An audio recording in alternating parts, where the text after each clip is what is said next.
On BBC Coventry Warwickshire. Well, I mentioned that they were here. We've dragged them away from the girls outside. They've been drinking my tea. That's why I didn't come. Blake here. Ollie, Stephen, Jules and Barney. Good afternoon. Good afternoon. Thank you very much for coming in and causing chaos. Is it like this everywhere you go? Are the girls just swooning all the time? Well, we normally have to put barriers around us.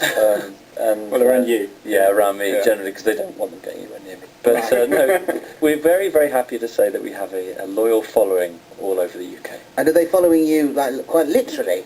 Well, they're following us in real life, but they're also now following us on Twitter as well. Come on, that's... Oh, were you Twittering? That was such a great link. Yeah, it's a great link. Yeah. How's the Twittering going? Because we started Twittering on this show, and then we Facebook, which is how you met. Or we got together, whatever. We'll talk about that in a minute. But we started Twittering, but it's a bit difficult to do.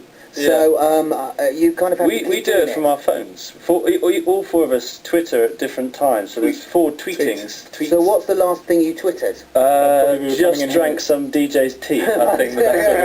Oh, that's good. Well, I look forward to reading that. Bob Brolly and the Transport Museum. So you twittered that? You twittered about being with Bob Brolly? Yeah, of course. He's a local celebrity. He certainly is. Yeah. And who do people? Who's reading the Twitters and how do they get them? That's what I'm finding difficult. Because if everyone's twittering all the time, have you not got to be reading them all the time? You'd never get anything done. It's pretty constant. The thing is that, for instance, at the moment we're touring all over the UK, visiting BBC stations all over the UK. And we have a lot of downtime, which involves sitting in the Blakemobile, going from town to town, and that's when we tend to tweet about what we're thinking about, our philosophy on life, and so on and so forth. Fascinating. What's the Blakemobile like? It's pretty cool. It's quite a standard. It's pretty amazing. Actually, it's almost, you know, the A-Team bus. Yeah, very similar. Very similar to that. Only we call it the B-Team. Yeah, bus. Slightly less good than the A-Team, sort of second row. Yeah, we don't have a red stripe. But if any of your listeners would like to come and follow us on Twitter, they can find us at the Band Blake. The Band Blake. Yeah, there you go. Yes. It's the Band Blake. Yeah. And then we'll tell them what we're up to in the B-bus, and they can see what we're up to. How big is this bus? It is a 7-seater, right? 3-litre engine, turbocharged, and it gets us from A to B very effectively. It's driven by Ray, also known as Ray Von. Right, and has it got blacked out windows? It does have blacked out, so that you can be really people's faces. To have blacked out windows.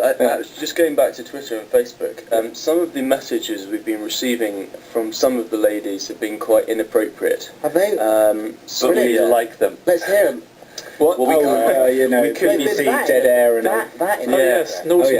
People get carried away. Yeah. But you know who those people are. Yes. You know, that's, we could out them on radio right now, but we're not going to because we think it's all in the spirit of Twitter. It's a free environment. You can say whatever you like. And do you think it's actually beneficial to you being on Twitter, or is it just something that you're using to pass the time and it's a bit of a craze? It's fun. I think so. I think on a serious note, actually, you've got to embrace everything you can these days to get noticed and get followed. And you know, half the reason why we have a very loyal following even here in Coventry is because, you know, we did a gig here a few years ago with, you know, Bob and Daniel O'Donnell, and we had a great reception, and we've followed it up ever since on radio and online, and as a result we still have a great following here. So it is very, very important to use every medium at your disposal. We like to know what people think. That's the thing. A lot of big bands just tend to travel around, or even worse, they'll just sit in London and do what are called ISDN interviews. I'm sure you're used to getting them here. Yeah, there's a roll of the eyes there. There's one coming up later. Okay. Apologies to the person doing that one.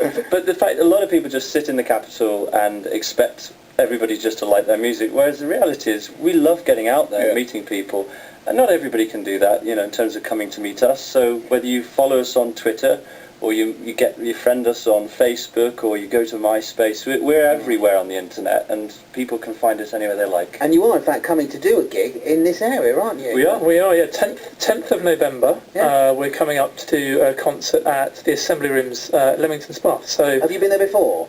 No, it's a very cool venue. It's a very cool venue, and they're getting loads and loads of people, and it's becoming getting quite a good reputation. I've been to Leamington a few times, and I love it. Yeah, it's nice. It's very nice, very posh. Very nice. It's a bit like Bath. Yeah, it is a bit like Bath. Which is where I grew up. But no, it's going to be a good concert. We're going to be doing lots of the material off the new album together, which is going to be out on October the 12th. Yep. So, you know, they can go and buy the album, have a listen, and then come and hear it in person. Sounds great. I tell you what, Ben. If you're talking about the new album, would you do a little something from? Yeah, I think so. This is. I'll just get off little notes here. Have you learned the words? No. We're getting. We use our phones to get the notes these days. It's very high tech. No tuning forks for us. I'll give you a note. What right, do you want? An E flat. No. Yeah, that's completely wrong, but that's great. Yeah. That's So the why I listeners got at in the home, group. that's an E flat. There we go. Okay, so this is a song written by Charles Aznavour, made very famous by Elvis Costello, and of course the film Notting Hill. This is a little blast from She. She may be the reason I survive, the why and wherefore I'm alive, the one I care for through the rough and ready years. Me, I take the laughter, tears, and make them all my souvenirs. Where she goes, I've got to be. The meaning of my life is she.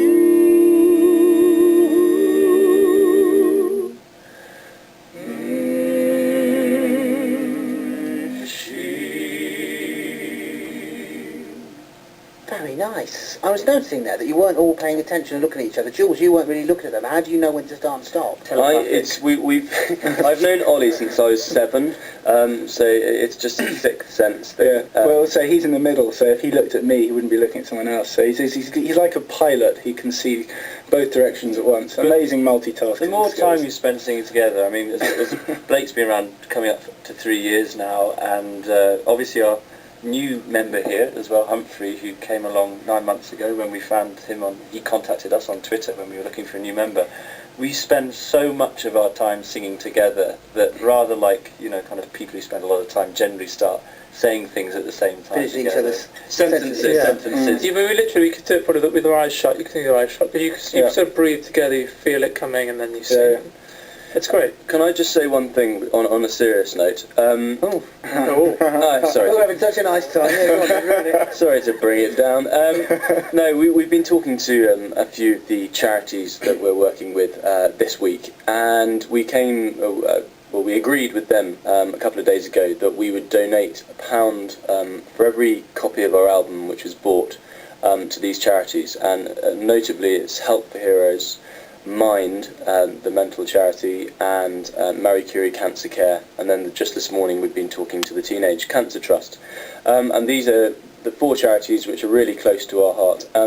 If you go to the website, which is blakeofficial.com, and you follow the link which is on the homepage, then every CD, every album that's bought, we will donate £1. There we go. Thank you, mate. Good for you. Good for you. Right.